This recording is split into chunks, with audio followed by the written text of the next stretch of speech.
Hi friends, இன்னைக்கு எங்கள் வீட்டில் இதுதான் சமையல். இதை எப்படி செய்யலான்னு பார்க்கலாமா? ஒரு பாத்திரம் வச்சு எண்ணெய் ஊற்றி, ஒரு கைப்பிடி சின்ன வெங்காயம், 2 வரமிளகாய், சீரகம், மிளகு, வர கொத்தமல்லி, சோம்பு, பட்டை, கிராம்பு எல்லாத்தையும் போட்டு நல்லா வதக்கிக்கலாம்.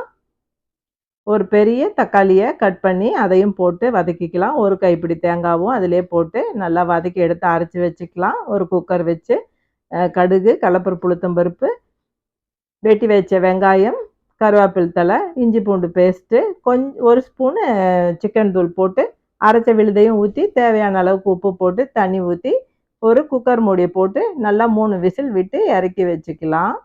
அது விசில் வரத்துக்குள்ளே ரசத்துக்கு ரெடி பண்ணிடலாம். சீரகம், மிளகு, கொத்தமல்லி, 2 வரமிளகாய், ஒரு 5 6 பல் பூண்டு, ஒரு 2 பெரிய தக்காளியை கட் பண்ணிக்கலாம். அதையும் போட்டுடலாம்.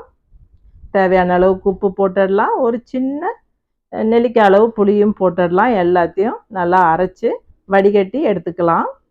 ஒரு பாத்திரம் வச்சு கடுகு, கடலைப்பருப்பு, உளுத்தம்பருப்பு, தட்டி வச்ச பூண்டு, 2 வரமிளகாய், கருவேப்பிலை தழை போட்டு பெருங்காயத்தூளும் அதிலே போட்டுக்கலாம்.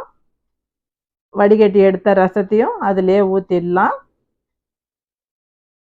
நல்லா நுர வரும்போது கொஞ்சம் கொத்தமல்லி தழையை தூவி எடுத்து இன்னொரு பாத்திரத்தில் மாற்றி வச்சுக்கலாம்.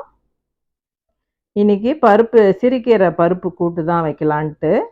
அதுக்கு பருப்பு வெந்துட்டுருக்குது, பாசிப்பருப்பு. அதில் பூண்டையும் போட்டு பாதி வெந்த உடனே சிறுகீரையும் கட் பண்ணி வச்சதையும் அதிலே போட்டுடலாம். நல்லா வெந்துடும். கொஞ்சம் தேவையான அளவுக்கு உப்பும் போட்டு வேக வச்சிடலாம். இன்னொரு பாத்திரத்தில் கடுகு, கடலைப்பருப்பு, உளுத்தம்பருப்பு, சீரகம் போட்டுக்கலாம். வெட்டி வச்ச வெங்காயம் கொஞ்சம், 2 வரமிளகாய், கருவேப்பிலை தழை, 1 ஸ்பூன் மிளகுத்தூள் போட்டு ஒரு ஸ்பூன் அளவுக்கு தேங்காயும் போட்டு வதக்கி அந்த கீரையிலேயே போட்டுக்கலாம். இது கூட்டு மாதிரி இருக்கும், பொரியல் மாதிரியும் இருக்கும், நல்லாயிருக்கும். ஆனால் இன்னொரு பாத்திரம் வச்சுக்கலாம். பூசணிக்காய் வெட்டி வச்சுருந்தேன். வெங்காயம், கருவேப்பிலை தழை போட்டு பூசணிக்காயும் போட்டு உப்பு, கரும்பு சர்க்கரை கொஞ்சம் போட்டுக்கலாம். போட்டு நல்லா வெந்த உடனே கொஞ்சம் தேங்காய் தூவிக்கலாம்.